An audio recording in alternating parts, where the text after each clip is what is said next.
Are you thinking about making a podcast? Spotify has a platform that lets you make one, and if I can figure it out, you definitely can too.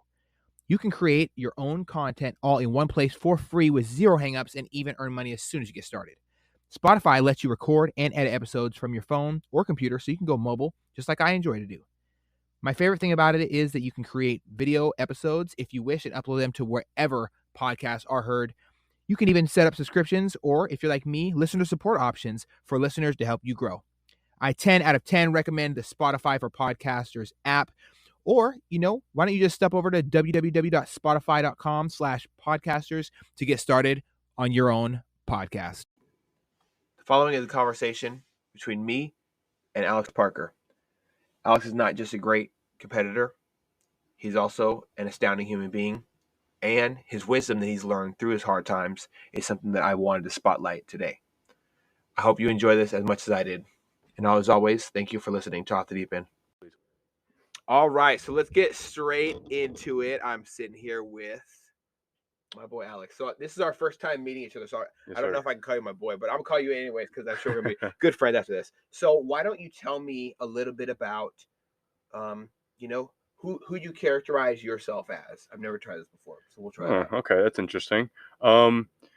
Well, one thing, if I were to use one word to kind of describe myself, would be persistent. Mhm. I'm stubborn in a way. Like I trip, fall over, and just keep trying the same thing over and over again until eventually I break through and finish it. Mhm. I've definitely bit the bullet more than a handful of times on things that I've tried and failed on. But at the end of the day, I think it's good to be persistent. There's a certain point when it's like, okay, so you can back off a little bit. Like you start to learn and get a feel for things, but being able to just be stubborn and push through the hard times is going to, more in my opinion, yield the greatest rewards. Yeah. And is that characteristic persistence? I think it's one of the most important to have. Absolutely. Especially when it comes to the sport you're in. Yeah.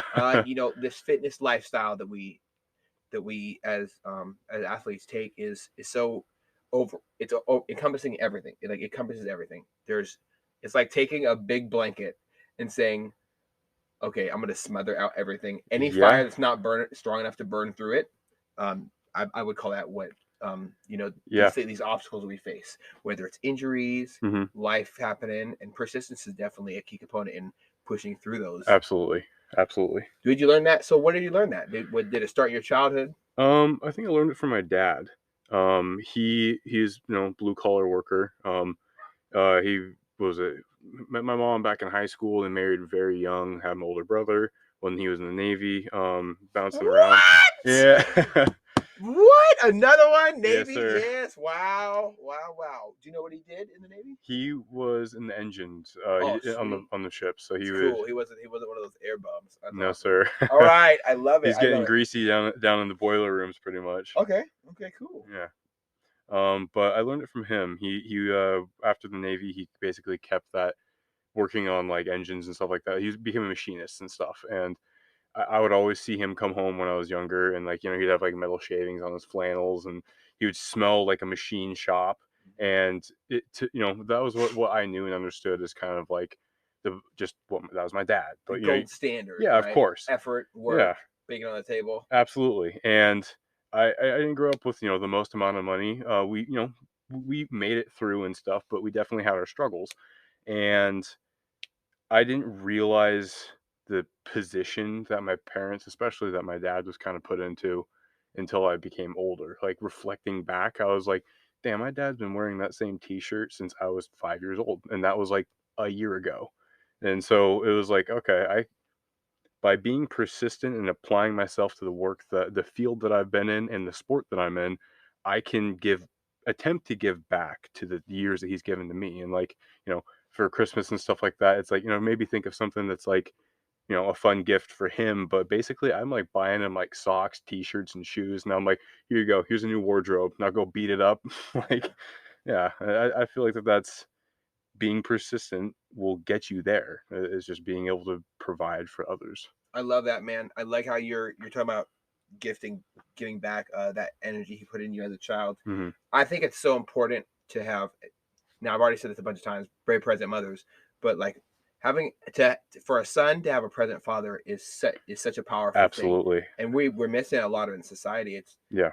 you know, I don't want to get too deep into it, but I talk about this a lot, especially with my, you know, with people, you know, my brothers of color. You know, it's a huge issue in our culture is not having that person there to show you, hey, this is what sacrifice, determination, and commitment really can do. And I love seeing present fathers. It's one of my favorite things. Absolutely. I think it's vitally important for a child to have both parents. You know, if say you come from a family of two dads or two mothers, I think both those parents can play that role. But I think it is adamant for, you know, a brother or the father of one of those people or mother or sister to come in and play that feminine role, because I think that it is absolutely vital for someone to be able to reflect the world through a father figure and a mother figure. 100%. Otherwise, you're getting only 50% of the view. I couldn't have said it better myself, man. I totally agree. So what was your mom like? What was she I was listening to Tim Kennedy's book Scars and Stripes recently, and it was so like I could almost if I he could probably have me draw out what his mom looks like to me. Yeah.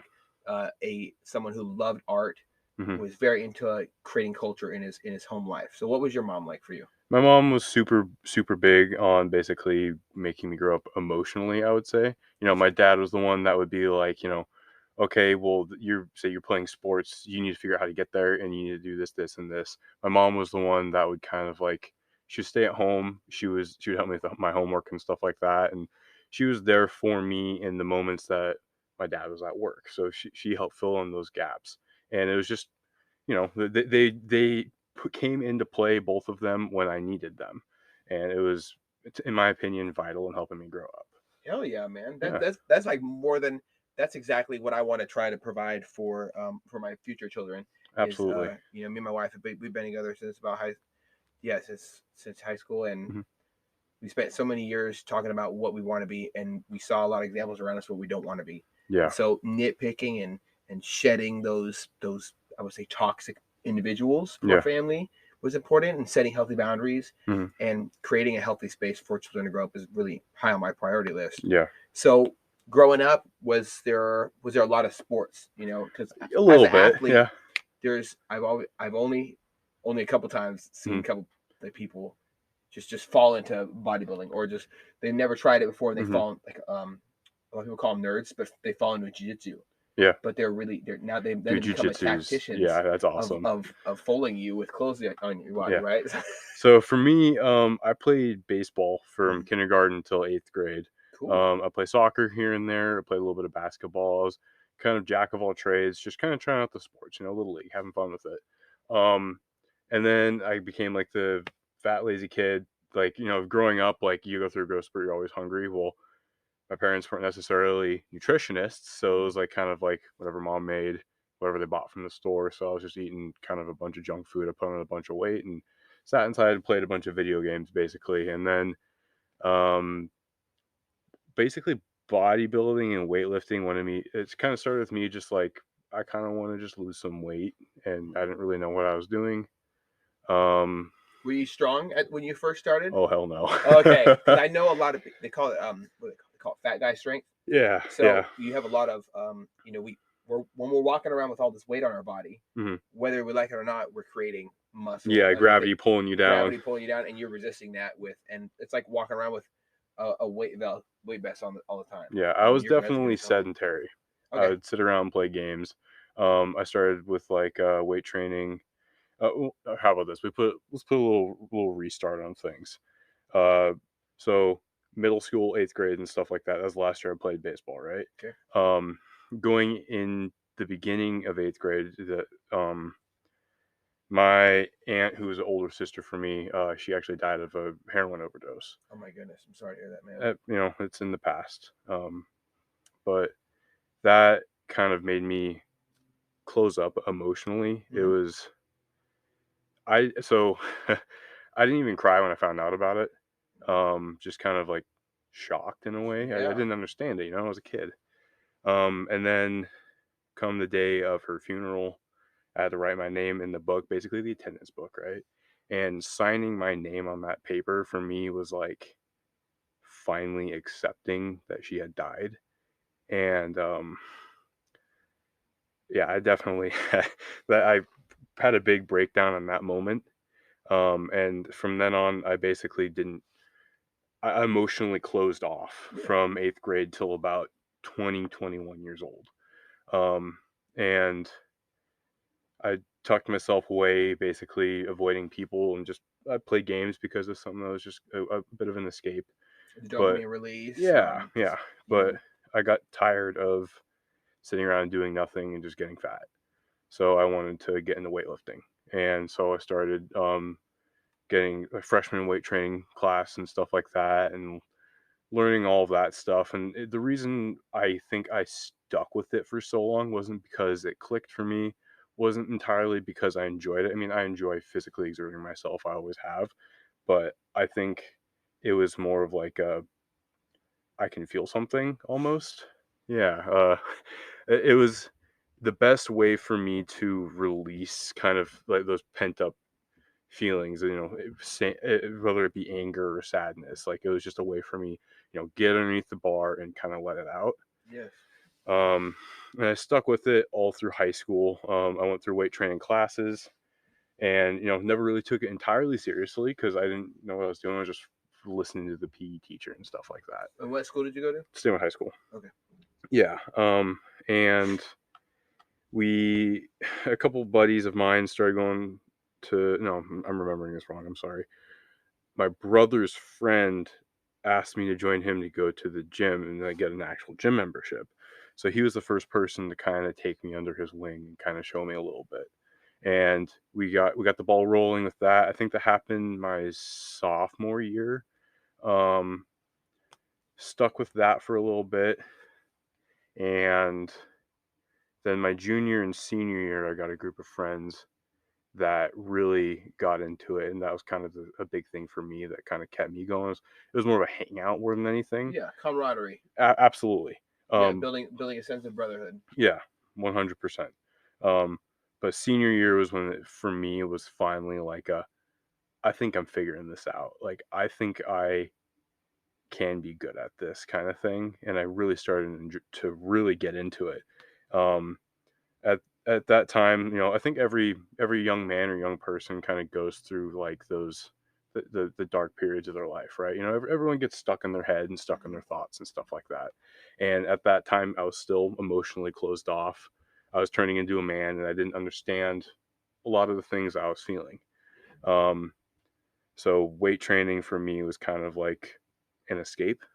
Yeah. It's just like, again, like I said, get under the bar and let it loose. Like, dude, I would get under the squat bar and I would squat until I would taste blood. I would have blood coming out of the corners of my mouth sometimes. Like it was just, I trained insane. It was not advantageous for growth. It was just to just let it out. Yeah. That's what it was.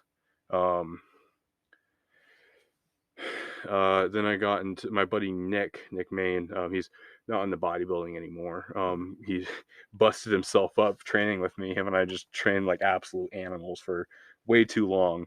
But he started a bodybuilding prep, and I was like, okay, if he can start this, I want to give this a try. And he was being coached by Guy Sister Nino at the time, and I ended up joining with Guy.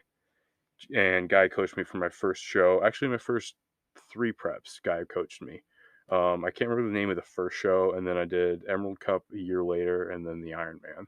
But after the first one, it kind of built like I was like, holy shit, this is what happens when you eat consistently. This is what happens when you do your cardio and you actually have a regimented plan. Like you can definitely get something out of that, and being consistent and building habit. That's what it ingrained in me. Like after the prep, I stopped going to him as a coach. I'd handle my own off season because I didn't have a lot of money, just doing my own thing. Yeah, it can get expensive, especially Oh yeah, when you got IFBB Pro attached to their name. The prices dude. seem Yeah, I'm not talking shit about anybody, but a lot of times they'll jack those prices up once they get the pro card. yeah. I've And their seen quality it. doesn't necessarily go up. I mean, No, just you might because just you're be a the good same person. competitor doesn't mean you're necessarily a good coach. Yeah, absolutely, man. But Guy got me basically consistent. That's how I would say. And it created habit, and I kind of kept the same idea, plan, roughly same foods I ate that year in, year out for like 3 or 4 years. But I ended up again competing in the Emerald Cup 2018, I believe it was, in the juniors, and going through that prep. Um, so during that prep, my fresh out of high school girlfriend, that was my first heartbreak kind of thing. Oh Like, boy. yeah, it's, like looking back, it's funny to look at. Like, it wasn't a Yeah, big but deal. at the time, In the moment, it was like ugh. oh my God, kill me kind of thing. But went through it, and that kind of made me close off a little bit more. I was like, my emotionally, instead of opening up like you're kind of supposed to as you grow up, I was going reverse. Like, I was growing into a man but becoming more closed off to everything. Okay. And I decided to buckle down and just keep training. Basically, just tuck myself away, keep training. Just put on to the gym, dude. Absolutely, that was my escape. Did it help at the time? It did. Okay. Having something just to do, like not sitting at home and thinking, was Yeah.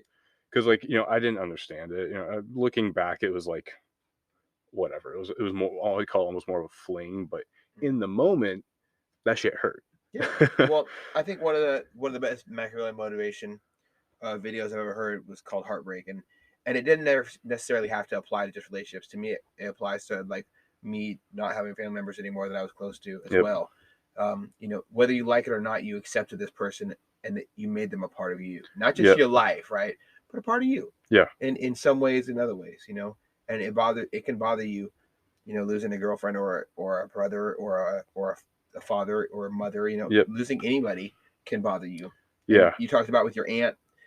Just one thing I wanted to talk about that. One, obviously, my condolences, but two, some people say there's like multiple steps to grief, and I'm not a psychiatrist or whatever, but I tend to disagree 100% because this is one of the things we can look at in absolution or in black and white. You're either okay or you're not okay. Yeah, I think so too. It's not like a guaranteed, okay, I was not okay, but now I'm good. No, you relapse in grief. I mean, even yeah. talking about it, Comes I in was goes in waves. like, going into this, I knew I was going to talk about that, and I was like, I have moved on past this, and I'm okay talking about this. Just saying that to the mic, bro, I almost fucking started crying. Yeah. Like, it took a little bit to not do that. But grief comes in waves, and everyone handles it in different ways. So if you're feeling grief, and you don't understand how, like, maybe you're happy you feel the grief, or maybe you're angry, or however you're handling that in the moment, it is the right thing to do. Don't overthink it. Just feel it and just get through it. That was a hard thing for me to realize what you just said there. Yeah. I think that like caps my week.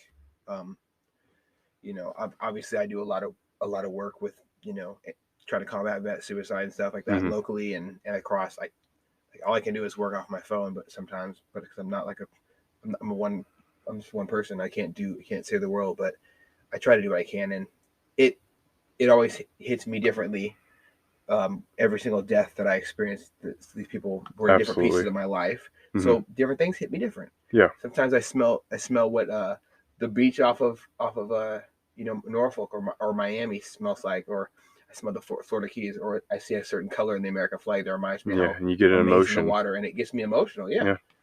There's never everything comes in waves, man. Absolutely. Everything comes in waves. So you're going through your first show, or you complete your first show. Yep. You're having a breakup in the middle of the prep. Yeah, middle of the prep. It was like, I'd say about like 5 or 6 weeks in, and that's when I just buckled down and basically drilled myself into the earth.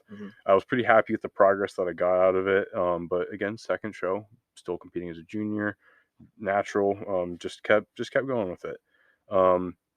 After that show, the Emerald Cup, which is springtime, that summer, my grandpa died in a car accident, and this is the father of my aunt. He wasn't even the driver. The driver. So I didn't know this at the time when I found out that this happened. But the driver, he had a heart attack while he was driving, and he died before impact. But before I knew that, and I found out that he wasn't the one driving, I hated that man. Like I have never hated a person more than that man. It was just thinking about it right now, dude. Like I still get those waves of anger, like that. It's pure rage. It's pure rage. Yeah. And he couldn't help it, man. The guy, older man, it was a complete, moment thing, and the universe decided that in that moment it was his time. And if my grandpa hadn't have they went fishing, if he hadn't have gone fishing that one day, he'd still be here, man.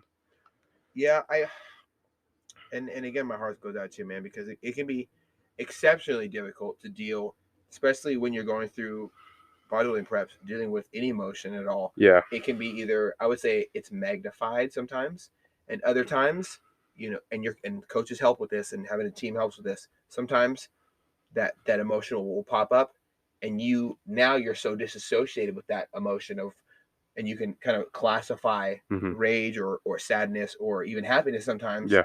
You got to classify that as, it's just a normal thing.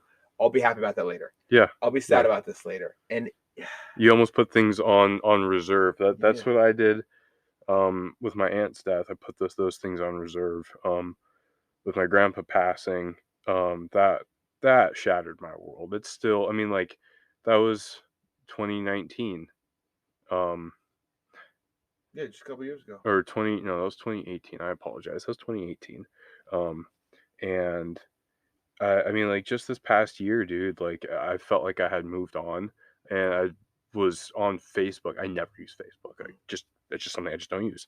I was just scrolling through there, and a memory from him popped up from, like, a family member. It was a photo that I'd never seen before, and dude, that grief just hit me like a truck. Like, I just fell right back into that pit.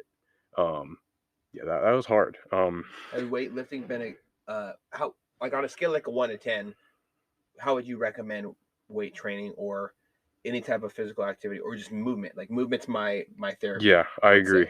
Movement is medicine. Would you recommend that to other people? Absolutely. Who have gone through grief or absolutely or low stages? I mean, like, it doesn't have to be exercise. It doesn't have to be. It's anything that you can do that you apply yourself to. Say you're into painting. You can get lost in your work. You just sit there and you're painting a picture or whatever, and you just get lost in your work. That's anything that you can devote your time to, and it just makes time go by like that. Yeah. Do it.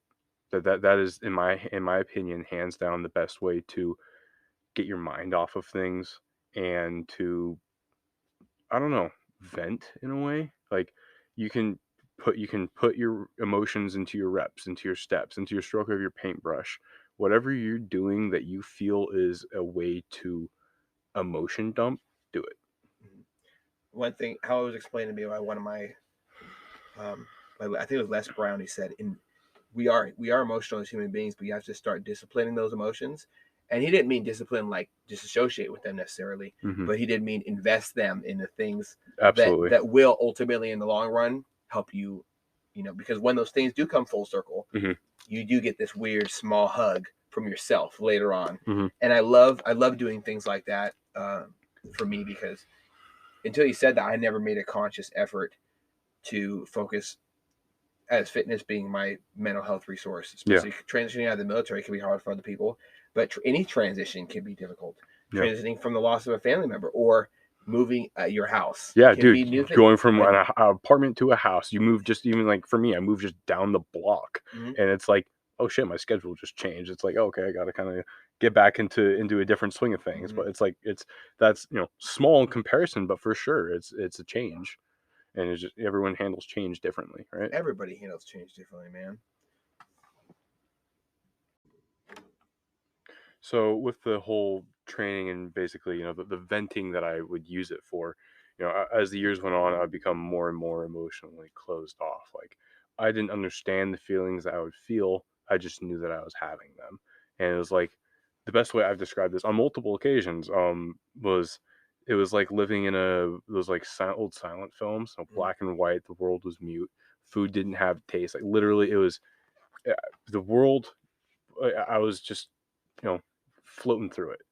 And as the more and more tragedies happened growing up, it just became worse and worse for me, and I was in a very, very, very dark place for a long time.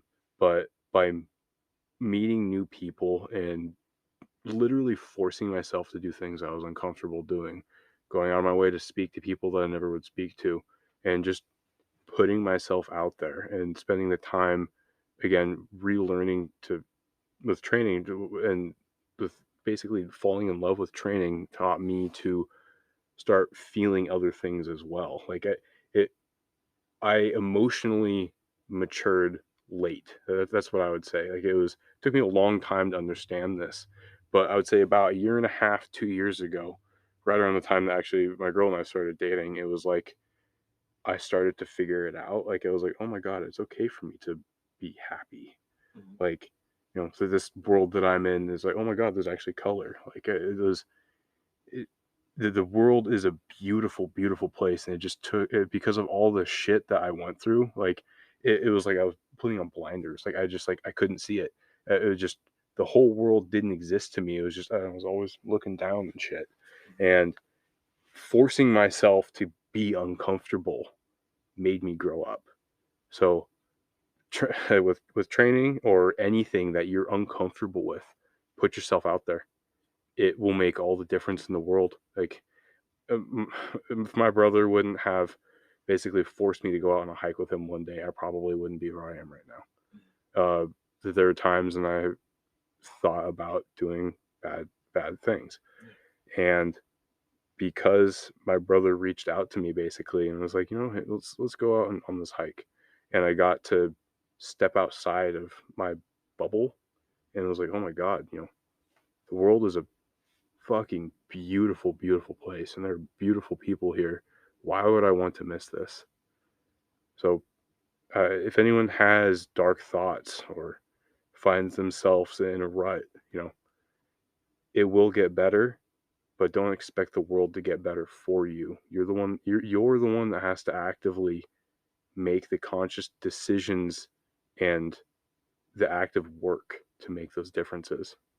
I mean, like a good example, the even the Bible says this. I'm not super religious, but there's something to take away from there. Yeah, for everybody. Yeah, God doesn't help those that don't help themselves. And that is so true. What you put into the universe puts back into you. Absolutely, dude. It definitely does. And I've used fitness multiple times as a combatant especially for suicidal ideations. Like I don't have them anymore. Ever since I started doing more outreach, and ever since I started giving more into the world, I don't feel all closed off and isolated. And you talked about it. You'd like to just put a visual of what being an ultra depressive state looks like. Mm-hmm. There's no color. There's no excitement. It's a black and white silent film. Yes, that is exactly what the world was, and it was like, dude, it was like a like a color paint, or you put drops of paint in the water and how it like opens out and everything. That's what happened for me. It was like literally I could see the world filling back out, and it not day by day, not hour by hour, but it took its time. But the world opened up to me, and it was like, holy shit, why did I have these thoughts in the past? Like, everyone goes through a hard time, but man, stick it out, make yourself uncomfortable, just do something. Like if you're feeling down, if you're in a rut, maybe change your circumstances, make an active choice to make yourself better. I guarantee you will feel better. Absolutely, man. And you couldn't have said it better, dude. I totally 100% agree with you. Yeah. It is. Yeah. I remember I've had so many times where I looked at myself in the mirror and reflected upon like, wow, I've really changed my body. I was like when I started, I was 130. I was like 134.8 pounds when I first ever. How tall are you? And I'm like, I would say I'm 5'11" and a half. String bean, man. So I was a string bean, dude. and I was fresh out of the Navy with severe knee pain and a bunch of other things. And I didn't realize how great just movement is. 100%. When I was in high school, I had the football team, and we did a lot of yoga, Mhm. a lot of running, a lot of lifting, and I was growing. We were all growing together. That camaraderie that we built in there in the weight room was so powerful. And now I find myself running into people who I play football with, and seeing them doing great things because and they always refer back to it was our coach who inspired us or something like that. Yeah, they're able to take the discipline that they learned through a sport or the brothership of a football team, like that discipline they're able to apply to something else. And I think that's why part of the reason I enjoy weightlifting is the discipline. And like you're talking about seeing physical change, you're able to track your progress literally just by looking in the mirror. And you can look at something and be like, oh man, I'm a fat piece of shit right now, maybe I should do more cardio or lay off the junk food, or I'm looking really good right now, I'm seeing progress in this, that, or the other thing. It's like you can visually track yourself. That's one thing that I have enjoyed about that. And there's nothing like it. There's absolutely nothing like it. I know the scale isn't always beneficial to me, and I don't always recommend other people to look at the scale. That's what I was about to get into. Unless you're using it for tracking your macros or something like that, or dealing with your coach or whatever. Yeah, I only weigh myself on my check-ins, and very, very occasionally, like midweek. Only fasted weight. I don't dwell on the scale. I mean, like, yes, it's nice to hit certain body weights and certain milestones and stuff like that, but I think the best indicator of where you are is visually tracking yourself. If you say you do gain 4 pounds, but your body composition is the same, but you can see you have put on development, dude. Yeah, just keep trucking. Moving in the right direction. Yeah, you don't need to be necessarily like, or you could hold the same body weight and you're just getting leaner. It's like, because muscle weighs more than fat anyway. Yeah. And as you exercise, you are going to be changing your body's composition. And if you're eating, depending on what you're eating, it's going to be a rapid change, or it could be really fucking slow or non-existent altogether. Yeah, that's the worst. I've had people come to me like, "What? Hey, how do you change?" I said, "Listen, I just diet." Yeah. And they're like, "What? What do you mean? Like keto?" And I'm like, "No, not fucking keto, man. Like, bro, I eat whole foods. I eat whole food. I cook from scratch. Yeah. And when the stars align and my life is at its best, and the sun rises with the birds are chirping, and my wife's making food, because a lot of times I'm not a good cook. I'm gonna be honest. I've had that, and I want to get into your bad prep experiences. Oh my God. Cooking experiences. Yeah. I'm gonna share a couple. It was tough for me because, for times, me and my wife's schedule never lined up for a while. But she started taking over my meals, and it was so thankful. I'm so thankful for it. I could not ever stop thanking her enough for teaching me what good food tastes like, because it was tough to eat frozen chicken that you thought was cooked, and it's like it's already in the your middle. mouth. It's already in my God. mouth, and I'm like, it's already too late. Should I just yes, I should. Oh my God. Like, I could have swallowing frozen chicken just from not knowing how to cook was tough starting off. That's humbling, right? It was a humbling experience, and it was like night and day. My wife versus my cooking is absolutely night and day every single time. Thankfully, she had great parents who her mom really worked on teaching her how to cook herself. Dude, I didn't learn to cook when I was growing up. What were some of your worst ones? So my very first prep, like, dude, I didn't know what the hell I was doing. Like the plan said like chicken, right? And I'm like, okay, chicken. And I was like, I think I got like chicken tenders, like the raw chicken tenders. Oh, yeah. And I put canola oil in a pan, heated that up, and threw that in there. That shit was rancid. Oh my God. And I ate that for like 3 weeks. And I'm like, why am I not losing any weight? It's because of the canola oil. Eventually I figured it out, but dude, like, trial and error. Yeah, I've from then on I've been cooking my chicken the exact same. I basically get the whole breast, season it how I want it to, lay them in a pan, put a little bit of water in the pan, put them in the oven at 365 for about 30 to 40 minutes, depending on how many chicken breasts are in there. And I take them out, and they come out cooked perfectly. They're like a juicy breast. It's not like super flavorful, but there's seasoning on it. I'm happy with that, and I have not changed my ways. Are you a hot saucer too? Yes, yes. Hot sauce. A hot saucer. She just hot sauce it up. I love the Instapot. I just used it for the first time last night. My wife's been living by it, and the pressure cookers, and I think they might be the same thing. I'm not sure. Basically, but, yeah. Okay, fuck, damn it. That sounds stupid now. Oh well, sorry guys. But the rice cooker, I know how to use a rice cooker and stuff like that, right? You just I would hope put so. your pinky in, and then you measure to the first knuckle. Okay, Yeah. it's good. But it was so night and day. Mm-hmm. Learning, going through the paces, cooking in a pan. There's one time I was dieting. I was so deep in the prep. I'm like, you know what?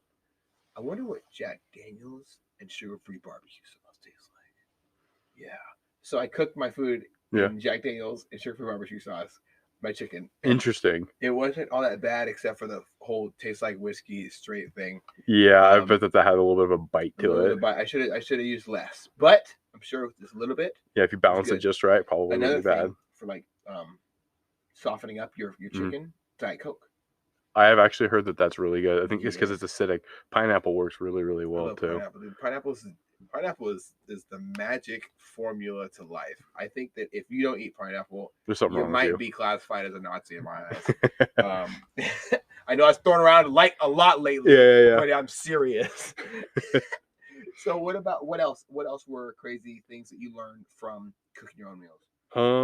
And it's so many because you're one mistake across a lot of meals. Yeah, adds up real fucking absolutely. Quick. I stopped cooking my rice in bulk. Like I would do like 5 or 6 like dry cups of rice and cook it in like a giant vat and basically just like tuck that away in the fridge. That shit would start to like it wasn't using jasmine rice or sushi rice or anything. I was using like long grain rice. Like it just like it would get like clumpy and dry and it just tasted horrible. It took me a long time to just kind of like, okay, stop being lazy. You can just like cook rice for the day or two. Like just do that. So I do that.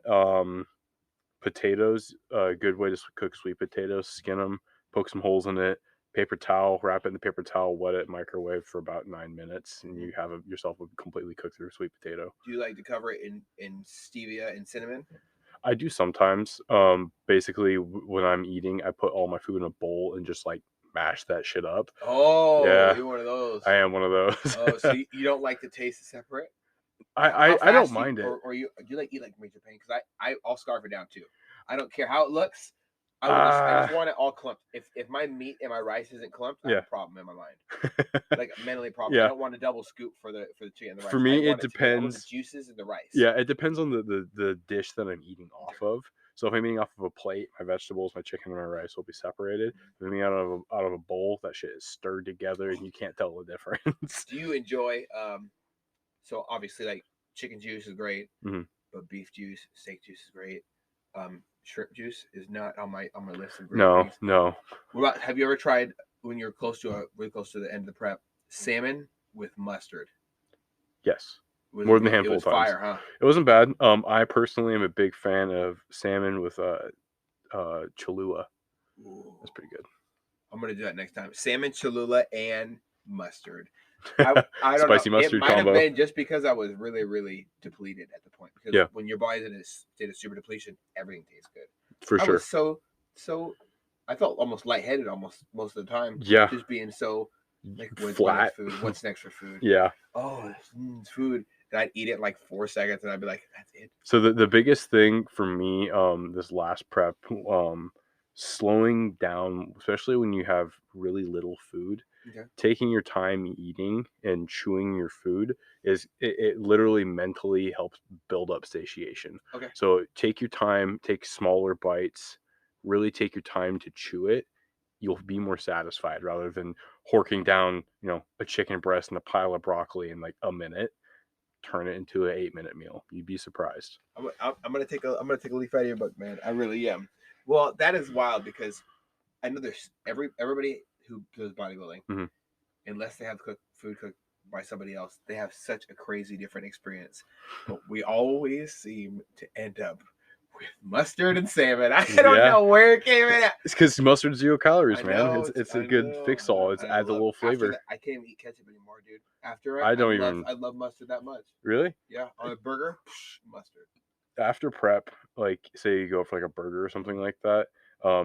Actually, after my Ironman prep, which I actually haven't even talked about. How about we roll into that real quick? So 2019, I prepped for the Ironman. Good year. It was a fun year. I didn't get to compete. I made it all the way to check-ins, and they made me go in the back room and take a polygraph. Passed it twice, failed it once, and didn't let me in. Passed it twice? Yep, they polygraphed me 3 times. Why would they do it 3 times? I don't know. By the 3rd time, I'd be fucking nervous. Yeah, so that was the thing. I'm like, how many times do I need to pass this? Dude, after the 2nd time, I was sitting there, and the guy's like on his computer, and I'm hooked up to this machine. I don't know what that like. Something's beating out of your chest. I was calm, and I looked over at the guy, and jokingly, I'm like, "What? How am I doing?" And he just like looks me, like snaps from his computer and looks me dead in the eye and goes, "How do you think you're doing?" And at that moment, my heart fell into my ass, dude. I was like, "Oh no!" And I completely shit the bed on the 3rd one. Like, yeah, I wasn't even a creatine. Like, I was as natural as you could be. Didn't let me in the Ironman. That's a shame. Yeah, it was pretty bad. I'm sorry. Oh well, I mean, I'm actually kind of glad that it happened the way that it did. That prep was probably the hardest. No, the first prep was probably the hardest. That was the second hardest. My first prep, I dropped like, I think 50 pounds in 8 weeks. That was pretty hard. Oh my god.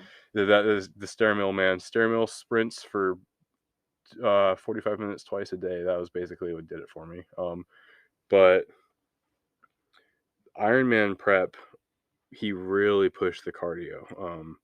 I was doing for about a month. I would do 2 hours of cardio every day on the stair mill. He only would have me do the stair mill, and having me do HIIT cardio. So I'd do 30-second breaks of like slow, and then he'd have me do sprints for a minute. Do that for an hour, twice a day. It brutalized me. Absolutely crushed my natural hormones. Yeah. Destroyed me, dude. Absolutely destroyed me. That was a hard prep. And the kicker to that too, my dad had a heart attack during that prep. Like, dude, like literally every single prep, something bad happens. Something has happened every single time. So it's in the past, it was like if I start prep, I was gearing up for war. I'm like, I'm waiting for shit to hit the fan.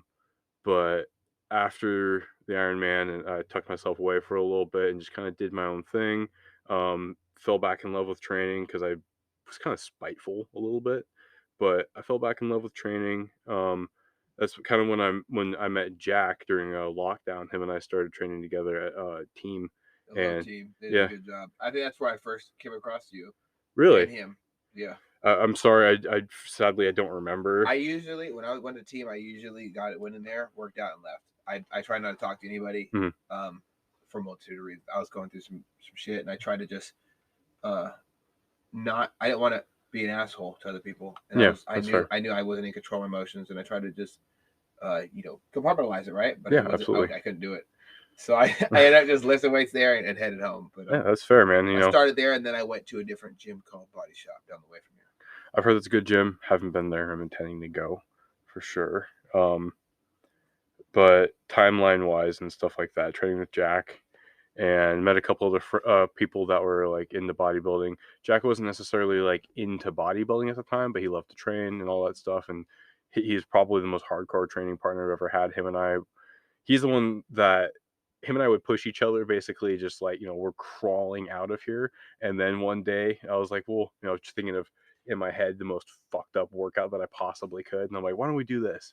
And he's like, I think it's a little bit of overtraining. And for me, that was like a light bulb moment. I was like, oh my God, I've been overtraining for years and I've learned to back off because of that. Like that was like a game changer moment for me. Because a lot of people say you can't overtrain. So what would you classify overtraining as? So because I understand there is overtraining. There is, especially there's two sides to that statement too. There's unnatural athletes and there's natural athletes. Mm-hmm. As a natural athlete, you absolutely can overtrain because there's only so many calories you can eat and only so many calories you can absorb and recovery time and everything. So say you have your training split for the week, right? And say you train legs on a Wednesday.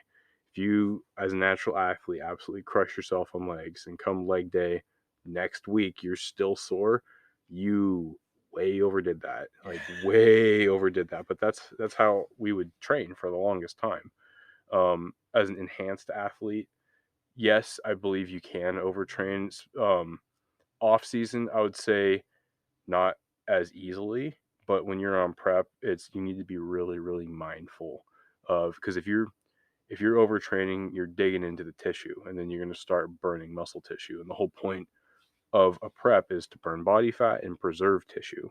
So, you got to find your sweet spot. I'm not saying be lazy. You got to train hard, but if you're getting to the point where you're sore for 5 days after a training session, you definitely overdid something. And maybe risk an injury too because the muscle is weak. Yes.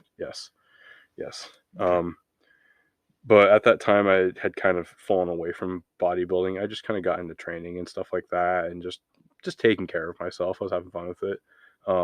But Jack started his Emerald Cup prep, and I was watching him go through the, doing his due diligence, putting in the dues basically, and seeing him on stage kind of lit the fire under my ass again to kind of get into it. And I kept going about my own thing and training and doing my own diet and stuff like that. No, actually, no. At that point, by the time I had gone to the Emerald Cup to watch Jack compete, I was working with Brian. He was handling my off season, and we started prep for the Emerald Cup 2022. Basically, like mid-December, January, somewhere in there is when prep started. We almost didn't make it to the Emerald Cup. Like, my body was like absolutely refusing to just like let go. Like, I was like, I looked like I wasn't really, I mean, like, it looked like I was dieting, but it didn't look like I was anywhere near where I should be until like the last like 2 weeks or 2 or 3 weeks. It could have been. Holding yeah, it could have been. I think that plays a role, but based on past preps, it's almost this kind of a same thing for me. Like, my body kind of like keeps a consistent look, and then it's just like fast forward mode. So I don't know if that's just, again, cortisol or what, or maybe lack of muscle tissue as well, because the more tissue you have, the easier it is to burn fat. So that plays a role as well. But my body just wasn't there until that last like 3 or 4 weeks, and then it kind of sped up and got me there, and I was able to compete. That was fun. I really enjoyed that. I wasn't expecting to play super well. I actually placed better than I imagined that I would, but nothing to really write home about. I just enjoyed the experience. But we really, really buckled down after that to get into Tangi, and those last 5 or 6 weeks, I can't remember the time period between it, but somewhere in there, it wasn't as hard as my previous preps, but because it had gone on for so long, it was starting to get into my head a little bit. And at work at that time, I was the one and only person in my department. I was training 3 people under me, and I was also expected to yield the workload of two people, because my uncle, who was the other estimator, basically, like, he was on baby leave, so he was gone for 3 months. So my Emerald Cup prep and Tangi prep, I was alone at work for most of, actually, all of basically both of those, and the stress of that started to get into me there at the end of the Tangi prep. And one of the girls that I was training at the time was like the devil on my shoulder kind of thing. Like, she'd always be super negative and saying things like, she'd always poke her head in my office and be like, "Oh my God, I don't understand how you're doing that. Like, you like, leave me alone." Dude, it made me so angry. And like, I went through Emerald Cup with like so much energy and positivity. Like, I fell back in love with the sport. Like, my perspective of training had changed. It was no longer an anger and sadness release. Like, I genuinely enjoyed what I was doing. Like, it was like, and that's when you do great work. 100%, dude. It was like, I felt every rep was like, just like loving every moment, like falling back in love with the sport and just getting back into the swing of things, and just completely different mindset. And then here she comes, just kind of whispering in my ear, and the negativity started to set in. And those last 2 or 3 weeks of Tangi prep, dude, that was mentally hard. Like, physically, I knew I could do it. Like, everyone has to go through it. Everyone gets those aches and pains at the end of prep.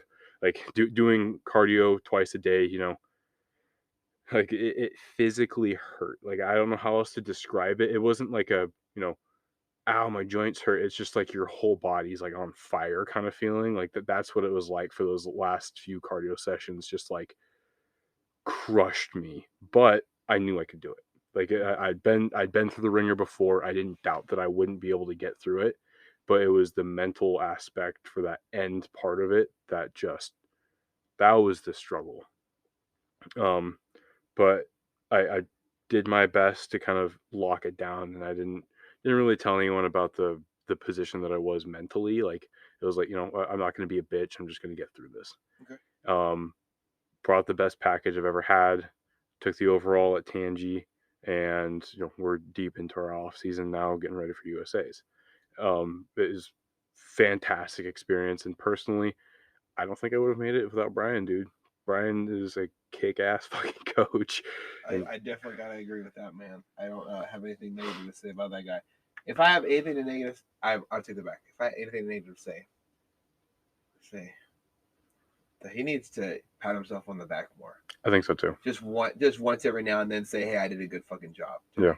Or hey, every single one of my athletes was more lean than the other ones. Or hey, well, he's just something. Just tell himself but I don't think that might be a driving factor to why he's such a good coach, because he's always striving to become better. Yeah, every now and then you got to stop, look in the mirror, and say, you know what, I look okay. And that's the same thing applies to us as well. Yeah. What we have to do through our prep to make sure, or we're going to get lost in the sauce, Yeah, absolutely. I think that Brian is definitely recognizing like the team that he's built up and the community that he's built around him. Like everyone kind of just vibes off of one another, and like if one person's having a shit day, it's kind of like we can kind of fall back on our teammate or a significant other or whoever. But Brian has built a very good group of people that there has been a standard set, and we all understand that standard, and we always try to push that standard further. That's what I think that's part of the reason why basically all of his athletes are pretty damn good. Like I haven't seen one that looks like shit. I can't think of one. I always get excited to watch the shows, even if it always seems like I'm watching Emerald Cup from inside of an escalator. I'm always working overtime. Yeah. At Emerald Cup, so I'm sitting there inside of an escalator, and I'm trying to watch it with my headphone in my ear, and I hear like they're calling out who's winning. I'm like, yes! And in the middle of an Amazon building or some shit, right? So that's awesome. It never gets old to me, even if I don't make it to actual shows. So, what is some of the differences that you've seen at the start of your bodybuilding lifestyle to now? Because I know right now we're prepping for USA's, and I think with enough diligence, it's very possible. I've scanned some of your pictures, and I've observed your progress throughout the years, and I think that it is definitely a possibility. And I can have you talk to a couple of people who are my friends, and they can tell you what they think, and I know a lot of judges who are pretty kind people. I appreciate you saying that, bro. They'd love to check in with you as well. I think you do have it with diligence. What do you see as the major driving factor from where you started with this fitness thing to now? Kind of like the story that I've built up, the timeline, right? The training was more of an escape, and now it's become like a love. And I think that that's the driving force. Like once you find whatever it is, if you love it and you take the time to perfect your craft, you're going to go so much further than anyone else. Like I don't think that, honestly, I don't think that my genetics are better than anyone else. I don't think that maybe my work ethic is a little harder because I've been doing this a little bit longer, so I know where I can push myself just because I have that experience. But anyone, if they're willing to bite the fucking bullet and be persistent, can put in hard work. I think the only thing that's different from myself and other people is the experience. I truly believe that. It took me a long time to, I know I haven't mastered my craft, but the one thing that I feel that I excel in this is my training. I think that I understand my body quite well and my biomechanics and just different angles and everything. I know what works for me. And that only came from trial and error and falling on my face over and over again. Like, dude, I haven't had a back until the past like year and a half. And it's only because Brian and Jack both like, okay, you should buckle down and work on your back. And I retaught myself how to train, took my time, spent like I've literally studied the sport. I've read through books. I have watched videos. I've watched anatomy videos. Like I have figured out the best way for me. And if someone is willing to put in that due diligence, if they have exceptional genetics, I mean, they're going to blow right past me, but they got to put the work in first. 100%, man. 100%. You always have to apply yourself, no matter what craft or field or whatever skill you're working on. You have to do 100%. It has to be 100%. 100%. So, what are the number one tips you would necessarily give to just anybody who asks? So, if I'm new into this bodybuilding thing. I'm like, hey, I just signed up with a coach. I think I'm going to do Emerald Cup. I'm more than 8 weeks out, hopefully. 16-week prep is a nice prep. Yeah, I agree. Longer prep for me. But 22 is the best. Yeah. I always shoot for at least 100 weeks. So like 2 years is a good prep for me.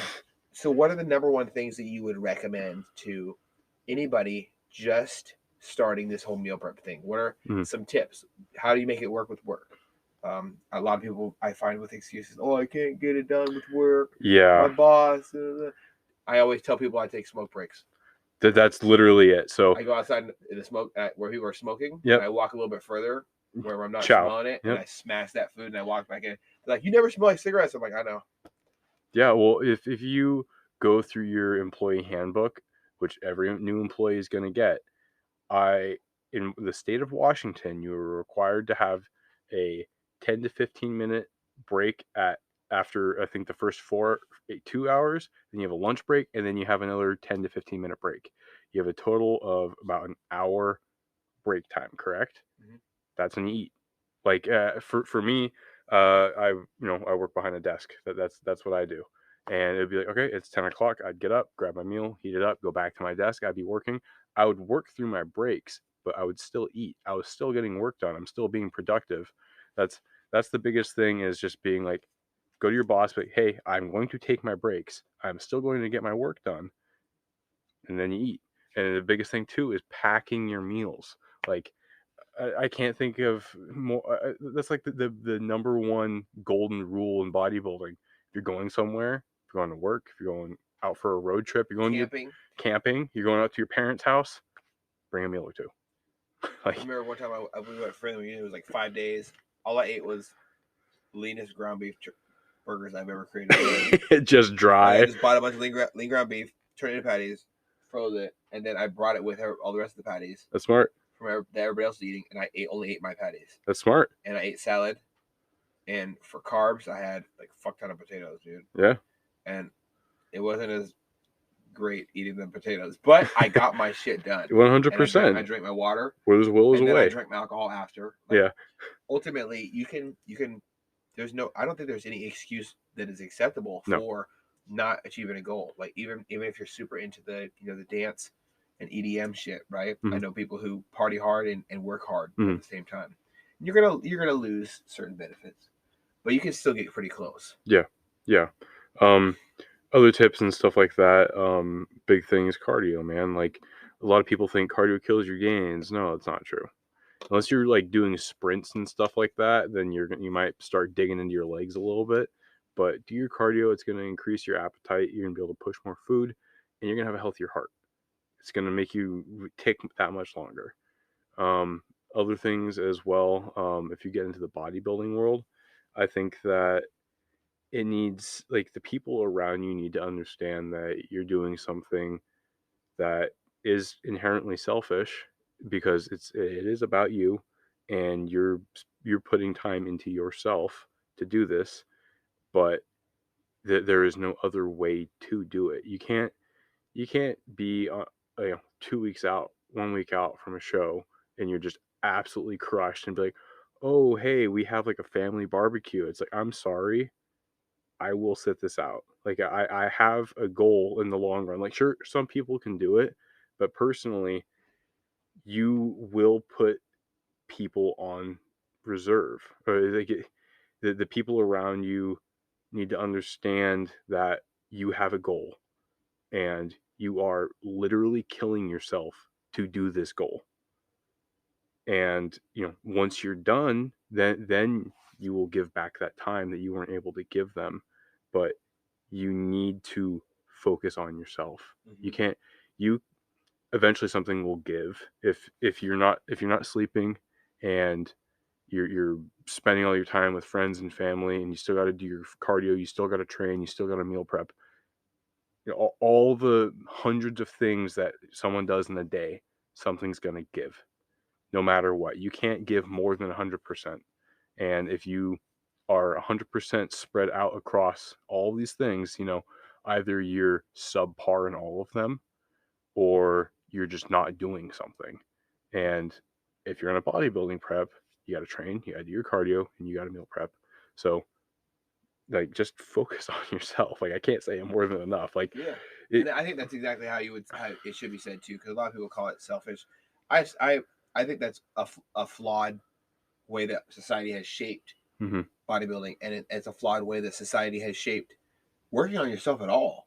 I agree. There's always, and I would call it, you know, we as human beings, we're kind of like water. Mhm. We take the least path resistance, just like electricity does. Absolutely, yeah. So when there is resistance, you know you might be up to something, and that self focus you put into bodybuilding, there are going to be people like, oh, you know, I don't know why you would want to look like that while they're stuffing their fucking face, right? Yeah. Or I don't think this is healthy, and they don't know what a motherfucking thing about health. Or there's the extremes, right? That's, you know, that's just too much to look like that, and they try to make your goal.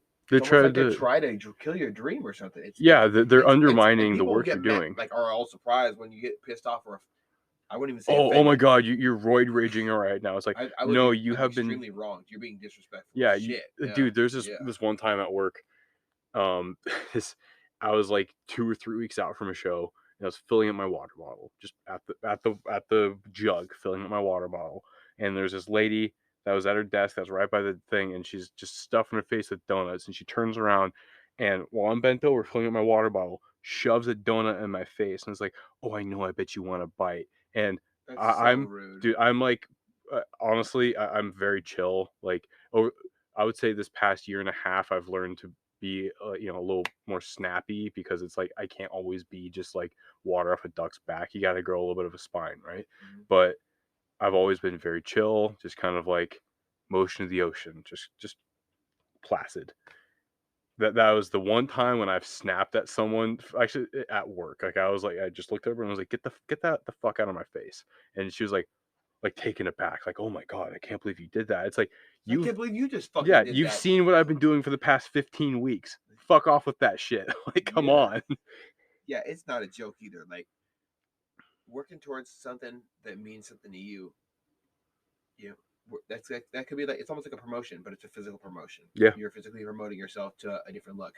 And this is why I think that fitness is so special. You don't have to get, you know, go see doctor or whatever the fuck at the Brazilian butt lift to change your body as a lady. Or No. you don't have to get fake muscles, or put some weird Syntho or whatever in your arms to become muscular. All it takes is food, sleep, and time, and you know, the time working out. Yeah. And I think that sex is a big portion of it as well. I think that it's important to have a full circle, and not just sex, but just being around other human beings, because the isolation factor of bodybuilding can I used to do be that. exceptionally bad. So me being around other human beings during my prep is good, as long as they're positive. But the negative ones, like you're talking about, yeah, like that coworker, dude, they it's the serpents in the Garden of Eden. They will whisper in your ear, and they will just like eat you from the inside. It's like a rot, and once it's set, it will slowly build. So you got to be careful with the people you keep around you. That's for sure. To talk about kind of, you know, what you're saying with the fitness and stuff like that, you know, I feel like fitness or health, or just having a healthy body, or a muscular body, or any form of like, this took time and work to get what I have.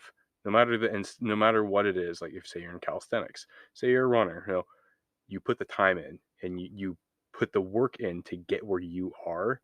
And when you back off, you lose it, right? So to me, that is the ultimate form of wealth. Like, a person could be driving around with a $200,000 car. Well, that's, to me, like, that's borrowed wealth. Like that's, and it can get crashed and ruined. yeah, like you are purchasing you're basically buying your like look at me thing when the person that is putting in the time and the effort to build themselves and create this image or whatever it is that they're trying to get out of it, like that to me is just, it's just beautiful. Like 100%. And aesthetics are beautiful, man. I think it is creating art with your body can be a canvas when you properly apply yourself. Yeah, I mean, dude, I can't draw. I can't. I mean, I can write a little bit, but I can't play music. I can't sing. I can't do any of that shit, right? But bodybuilding is my form of art. That's how I've started to. I wouldn't say it's how I started to look at it, but the past few years, now that I've understood my body more and myself more, it's like, you know, you're creating this image, and sure, you can look at some pros or a physique that you might want to chase after, but your physique is your physique, and you need to treat it like that. The human body is this amazing, durable thing, but incredibly fragile at the same time. So treat it with care. Put in the time to build what you were trying to build, and the fruits of your labor will be so much sweeter when you put in the time. Fuck yeah, man. Fuck yeah. I totally agree, man. And I would call it one of the most important things to me in my life is not my appearance for other people, but my appearance for me. Looking in the mirror and me seeing something I like is confidence. Absolutely. Not a confidence booster. It is a root of confidence. Absolutely. Looking in the mirror and being proud of myself makes me sleep better, makes me be a better husband, makes me walk around and have a good time at work. And I don't look around.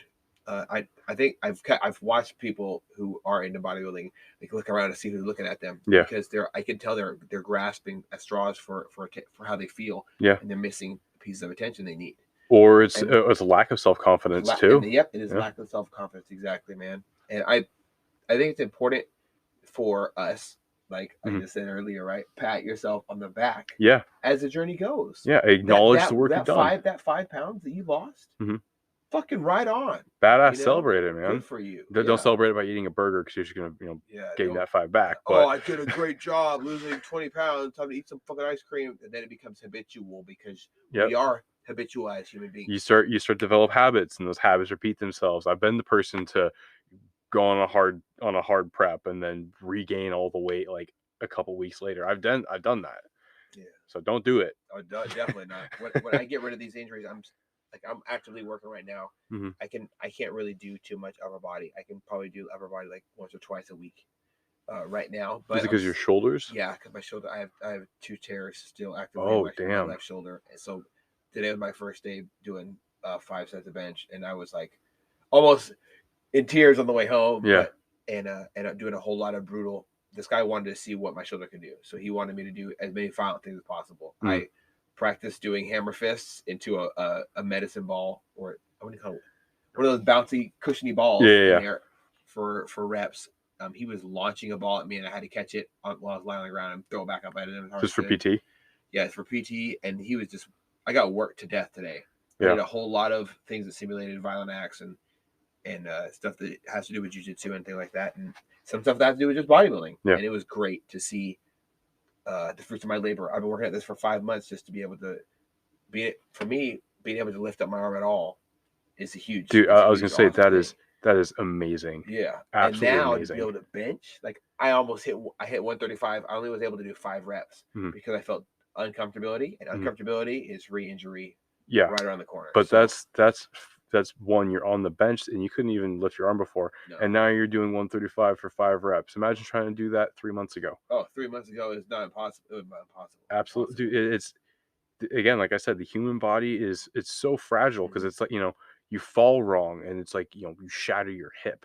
But like it's true. But then like you could get hit by a car and stand back up, and it's like, well, that kind of hurt. Shit's happened to me, man. Dude, I got hit by a car when I was a kid, dude. I just like bounced right off of it. Bounced off. It's like you're invincible. It's like I was still on my super strength. Yeah. It's not getting injured until I get injured. Dude, now I'm here. I don't want to jinx it. I've never broken a bone. I've never torn a muscle. I know, dude. Seriously. Whoa. Yeah, dude. After Tangi, I was so dry and conditioned from Tangi that like training and I was trying to rehydrate as the best I could. I was like pounding electrolytes, just getting fluid back into me. But it took months for me to like feel like literally like I would hold a coffee cup and my hands would cramp up. I would bend down to pick something up and my hamstrings, I could feel it from my calf travel up to my hamstrings and then my glute. The whole thing would seize, like, I'd cramp. Training chest was that was the scariest thing, man. And I'm glad that happened because this is what I was to circle back with the training, taking your time and learning to train, because I used to train violent. No, man, it is, dude. I would have been just destroyed if I trained how I used to. It was slow and methodical. We see that with athletes though as well. I do a lot of work with people who are professional athletes as well, and a lot of injuries that they sustain are from that type of training. Yep. I think that training to a point can be flawed if you do it, if you sustain that type of violent training. Yeah, I think it's okay there has to be extreme parts of it, right? Yes. But continuously doing it will shorten your athletic ability eventually. Yeah. I mean, definitely it's okay to have those moments of just like let it out. It's okay to have it, but they can't all be that. And honestly, the most progress has been that I've experienced in all of this is by relearning to train and knowing how to load the different muscle groups and feeling it. Like when after Tangi, dude, like I was like benching like on the Smith machine a plate in a 25, like slow, steady reps, feeling it. Absolutely. And squeeze that muscle out like a wet sponge. Yeah, all the way. Yeah, you're squeezing out everything. Like and once you learn to transfer the loads from different muscle groups and different spots, you're going to be able to start targeting specific areas. One thing that I'm still struggling with is shoulders, but just like being able to take your time and find what works for you is gonna, oh my God, dude, it's like a rocket propulsion. You're gonna just explode past people that aren't taking that time. I agree, man. I agree. Well, I really do appreciate you making the trek down here, man. I want to have you on again after USA so I can hear about the journey, because the journey is what's so powerful about this. I think you and me can both agree that we become different people every time we step under that squat rack. We become different people every time we challenge gravity. Yeah, dude. And we use it to make our bodies a little bit stronger. And it's exciting. It is exciting. I can't stop being excited about fitness. Not just because it's a great mental health solution for me and for so many other people that I know, but because you can be fucking great. Yeah. All you have to do is try really hard. Yeah, and it doesn't have to be bodybuilding, dude. You can be anything. Or if you don't want to have to think about it, you can just say to Brian. That's what I do, right? Yeah, I was gonna say before we go. It was the reason I would say, like, one of my favorite things about Brian personally is, and why he's one of my coaches, because I didn't want to think. Mm-hmm. I wanted to go to work and learn my job that I was in apprenticeship for. Yeah. And learn how to build elevators and escalators and stuff like that, and how to fix them. I didn't want to think about my prep. I just wanted to have the food, cook it, and eat it, and do my workout. Yeah, you get your orders and you march. Reps. When I'm working out, I can't even count reps. Sometimes I forget. Like I'm like, it's just 8 or 9. I don't know. I'm just gonna go till it hurts. And you know the feeling too, right? When you're like, okay, it's worked. It's worked. Yeah. But we could probably get one more. We do one more. Anyway, Right? But before we go, I'd like to give a shout out to Brian. Brian's fantastic coach. I think he's the best coach in the area, hands down. And the guy's creating champions. He is. He's absolutely creating champions. Well, people can look at you and be like, "Oh shit!" It's like it reminds me of not like when I first saw an image of Dorian Yates and I hear about how he disappears and then he shows up completely different every time. Yeah, the shadow. That is how every single one of his competitors is. Mm-hmm. Absolutely, every single one of them. If you buckle down and you do the work, Brian will turn you into something that you never thought that you could be. Shout out to Jack for being the most insane training partner I've ever had, and relighting that passion for me and just letting me just fall back in love with the sport. Shout out for my girl for, how I talked about putting people on reserve. I didn't put her on reserve, but it was hard for me to give her my 100%. So shout out to her for understanding that, yeah, I'm in those moments, I feel like I'm dying and I might actually be dying, but I'm still hanging out with you at the very least. Yeah. And there's ups and downs, man. I Absolutely. think that preps going through a prep with a relationship is very positive. It's a very positive thing. Yep. It had negative parts, but those negative parts, if you learn how to handle them right, like you're doing, Yeah. You still showed up even if you're feeling like crap, man. Yeah, dude, that's the thing. It isn't, the people that you're with, it's or like what you're doing with that person, it's just showing up, spending time with that person. Like it could be simple as watching a movie or going for a walk. I don't know. It's just that downtime with someone. If you're willing to give your time to that person, they're going to be willing to give their time to you. Absolutely. Yeah. And I love that. I love how you put that.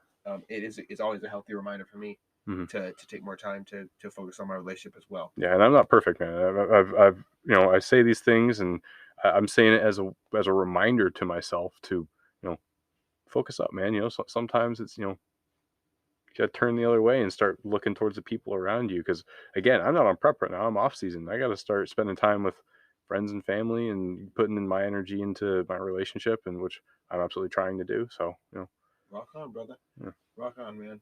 Well, where can people find you on social media? My Instagram is Parker A397. Facebook is, just Alex Parker, but I hardly ever update on there. And those are the only socials that I use. So awesome, man. Give me a look up, give me a follow, or whatever. Yeah. Okay. Well, I will make sure to pass on anybody on Facebook. The reason that to be on Facebook is trying to get a hold of you because that's how a lot of our this is all about being in a conversation. Our conversation is a conversation starter for other people. Yeah. It gets them in thinking, and they might have questions about why, what is some of the first difficult things that you ran into and how you dealt with this or that. And it does help. It does help for them to have someone to come around full circle to talk to. So I appreciate you having you jumping on with me, Alex. Of course. I love your personality. I think it's great that you put all this effort into it, and it shows in your character. You're not somebody who will have to sit here and be like, who the fuck is this guy? I appreciate that. I think I have an exact idea of who you are, and it's a really great person, man. I'm so excited for your USA debut. Yeah. And I think you're going to fucking crush it, man. I appreciate that, man. I'm not, if I come in and absolutely wipe it, I'm going to be elated and beyond, like, I'm going to be blown away. But, I think that I need a little more time in the fire, but I am for sure bringing my absolute best. Like, no holds bar. This is going to be hands down the best look I've ever brought. And that's all it takes, man. It's just being the best you every time when you do show up. 100%. And with your persistence, it will absolutely pay off and come full circle. Yep. So anyone I'm competing out there, watch your back, because I am not letting up. There it is. You heard it here first. You heard it here first. Let me put that on a t-shirt or something. I'm not letting up. I appreciate everybody for listening to another episode of the Fitness Series. If you like what we do here, please do reach out to us on our Facebook page. This is always meant to be a conversation starter. I'd love to refer you to anybody on my team or anybody who I've had on and talk a little bit about what your fitness journey might look like. I had to start at 134.8 or 8.5 pounds. I don't know how to describe it, but I was lean and weak as hell. And then I wasn't. And now I'm hurt and recovering and stuff like that. But that's neither here nor there. Please do reach out. I'd love to give you any tips or warn you away from making simple mistakes like eating uncooked chicken, because afterwards your body goes through some stuff too. So as always, thank you for listening, and enough waffling here. Bye-bye.